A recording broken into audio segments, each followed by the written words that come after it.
Beneath the deserts of southeastern New Mexico, the US Geological Survey has confirmed something most Americans have never associated with this state. Nearly 9 billion barrels of undiscovered oil, more than any state in the country except Alaska. That number sits on top of oil that's already flowing. In 2023, one nearby county pumped more than 1 million barrels of oil in a single day, more than most OPEC nations produce, out of a stretch of desert with a population of roughly 80,000 people, a record no U.S. county had ever hit before. Almost nobody outside the industry noticed. Ask most people to name America's biggest oil states, and you'll hear Texas, maybe Alaska, maybe North Dakota. Almost nobody says New Mexico. And yet the oil already coming out of this desert may be only the beginning. So how did a state most people associate with deserts, hot air balloons, and roadside UFO museums quietly become one of the most important oil-producing regions on the planet? And why does almost nobody outside the industry seem to know it happened? New Mexico's oil story starts with a company that was looking for exactly what it found. In the mid-1920s, geologists working for the Midwest Refining Company surveyed the flat, featureless plains around a small settlement called Hobbs in the far southeastern corner of the state. The land gave away nothing on the surface, but magnetic and gravity surveys hinted at a structural rise buried deep underground, the kind of shape that can trap oil. On October 12, 1927, the company spudded a wildcat well on that hunch. It took months. On June 13, 1928, at a depth of just over 4,000 feet, the well found oil, producing several hundred barrels a day right out of the gate. The Hobbs field turned out to be the most important oil discovery in New Mexico history. Within a couple of years, a settlement that barely existed on a map had exploded into a boomtown with hotels, movie theaters, and thousands of new residents chasing work. At its peak, more than 12,000 people lived in a town that had counted a few hundred residents just a few years earlier. Then came the Great Depression. Prices collapsed, recovered, and collapsed again more than once over the following decades, most painfully in 1986, when oil dropped to around $10 a barrel almost overnight. Businesses that had opened to serve the boom closed within months. Families that had moved to Hobbs and Carlsbad for oil work packed up and left just as quickly as they had arrived. Southeastern New Mexico has lived through this exact cycle, boom followed by painful bust, more times than most places care to count. Long before any of that, around 280 million years ago, this entire corner of New Mexico sat underneath a shallow inland sea. Over millions of years, the remains of tiny marine organisms settled into the sediment at the bottom of that sea, got buried, heated, and compressed into oil, the same basic process responsible for oil basins all over the world. That part of the story isn't unusual. What makes the Delaware Basin different is how that oil ended up arranged underground once the process was finished. What changed everything, decades after Hobbs, wasn't a new discovery. It was a new way of reaching oil that had been sitting there the whole time. New Mexico's richest oil, it turned out, wasn't arranged the way people expected. Instead of one large underground pool, the rock beneath Lee and Eddy counties holds several distinct oil-bearing formations stacked directly on top of each other like floors in a building. Layers with names like Wolfcamp and Bone Spring each hold enormous volumes of oil in their own right, sitting one above the other in the same patch of ground, separated by dense caprock that trapped each layer in place for tens of millions of years while the others formed above and below it. For most of the 20th century, drillers could only really reach one of those floors at a time, drilling straight down into whichever layer was easiest to access. Horizontal drilling changed that completely. Instead of drilling straight down and stopping, companies learned how to steer the drill bit sideways once it reached the target depth, running it for miles through a single layer of oil-bearing rock, then cracking that rock open with high-pressure water and sand to release the oil trapped inside. From one drilling pad, a company can now reach multiple stacked formations without ever moving the rig. What geologists once saw as one modest oil field, they eventually realized was several oil fields layered on top of each other, all reachable from the same patch of desert.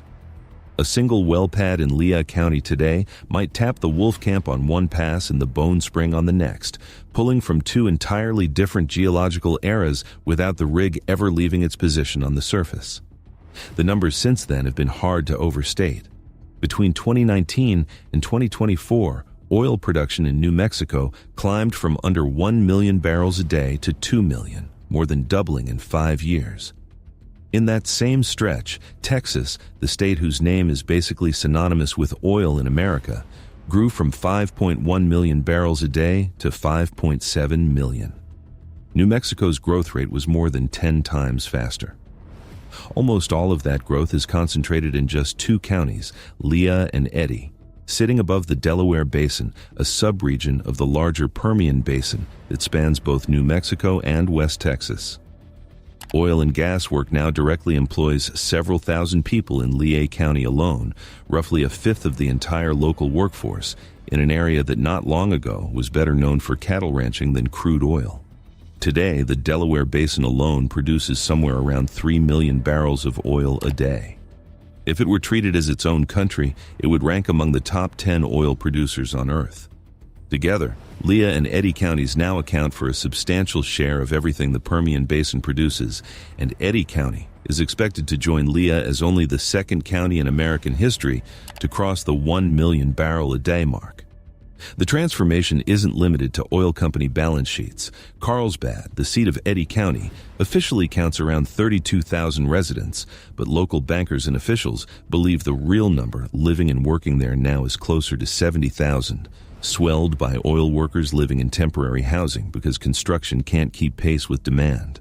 Man camps and extended stay housing have sprung up around town, filling a gap that decades of steady, unremarkable population growth never required anyone to plan for. None of this has come cheap or easy. New Mexico regulates drilling more tightly than Texas does just across the state line. Flaring, the practice of burning off excess natural gas that has nowhere else to go, is mostly banned here, forcing operators to find other ways to handle it. Wells in New Mexico also tend to cost more to drill than equivalent wells in Texas, in part because of that stricter regulatory environment. Operators keep drilling anyway, because the rock underneath southeastern New Mexico has consistently produced some of the best performing wells anywhere in the entire Permian Basin, regulation and all. The money flows well beyond the oil patch itself. In the most recent fiscal year, oil and gas activity generated more than $13 billion in state and local government revenue, and nearly half of New Mexico's entire general fund now comes from the industry. Schools have been rebuilt, roads and infrastructure have expanded. The boom has moved so fast that even companies whose business depends on tracking it have struggled to keep up. One national retailer reportedly passed on opening a location in Lea County because its internal data still categorized the entire Permian Basin boom as a Texas phenomenon, without accounting for what New Mexico had become. Subscribe if you want more of these deep dives. But the people who lived through New Mexico's earlier boom and bust cycles are careful about how much they let themselves celebrate. This current boom carries its own specific risk that earlier ones didn't. Horizontal wells in the Delaware Basin decline unusually fast. A new well in Lea County might produce 20,000 barrels in its very first month. By the end of its first year, that same well could be producing less than a fifth of that. Keeping production flat, let alone growing it, requires constant new drilling, not just to add output, but simply to replace what older wells are losing every month. If oil prices ever fall far enough to make that constant drilling uneconomical, production here doesn't plateau gently. Historically, it drops fast. And two counties that now effectively fund half of New Mexico's state government would leave a fiscal hole the rest of the state has no obvious way to fill. Smaller, independent operators are already feeling a version of this squeeze. Wells that cost $10 or $11 million to drill have made it harder for the smaller companies that once thrived here, operating a few dozen or a few hundred conventional wells to compete with larger players who can absorb that cost across a much bigger portfolio. For now, though, New Mexico has quietly become the second largest oil-producing state in the country, trailing only Texas, and the gap between them keeps closing. Between 2019 and 2024, Texas grew its production by around 12%, Over the same period, New Mexico grew by more than 120%. And according to the US Geological Survey's most recent nationwide assessment of federal land, there's still far more down there that hasn't been found. That same assessment, released in the summer of 2025, ranked Alaska's North Slope first in the country for undiscovered federal oil. New Mexico came in second, ahead of every other state, including Texas itself. The agency estimates New Mexico holds close to 9 billion barrels of undiscovered oil beneath federal land alone, more than 10 times the entire proven oil reserves of the United Kingdom, and more than the combined proven reserves of Azerbaijan and Kazakhstan. That figure covers federal land only. State and privately held land in the same region holds billions more on top of it. Oil, the federal assessment, doesn't even attempt to count. It's worth being precise about what that number actually means. Undiscovered, technically recoverable, is not the same thing as proven reserves sitting in a company's books, ready to be pumped and sold. It's the USGS's best geology-based estimate of oil that current drilling technology could physically reach, based on rock samples, seismic surveys, and results from wells already drilled nearby, not oil that's been confirmed well by well. Getting from that estimate to barrels actually flowing into a pipeline still depends on prices, permits, and years of additional drilling. What happens in these two counties doesn't stay local. The Permian Basin as a whole, spanning both West Texas and southeastern New Mexico, is the single largest source of America's status as the world's biggest oil producer, ahead of Saudi Arabia and Russia. How much oil comes out of Lee and Eddy counties specifically has a direct bearing on how much oil the entire United States produces, what drivers pay at the pump, and whether the Permian's grip on global energy markets holds through the next decade.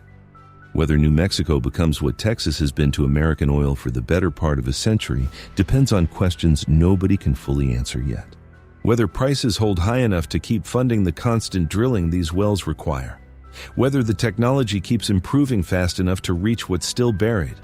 And whether a state that has watched this exact industry boom and collapse more than once has finally found a resource large enough to make this time different. The oil is there. The US Geological Survey has said so, in numbers that are hard to argue with. Nearly 9 billion barrels sitting under federal land alone, on top of everything already flowing out of Lee and Eddy counties every single day. The pattern of boom and bust that has defined this corner of New Mexico for a century hasn't been broken, exactly. It's just facing a bigger test than it ever has before, backed by more oil, more infrastructure, and more national attention than any previous cycle managed to attract, before quietly fading again. The only real question left is how long this one lasts, whether the two counties now quietly funding half of a state government have finally found the version of this fortune that sticks around.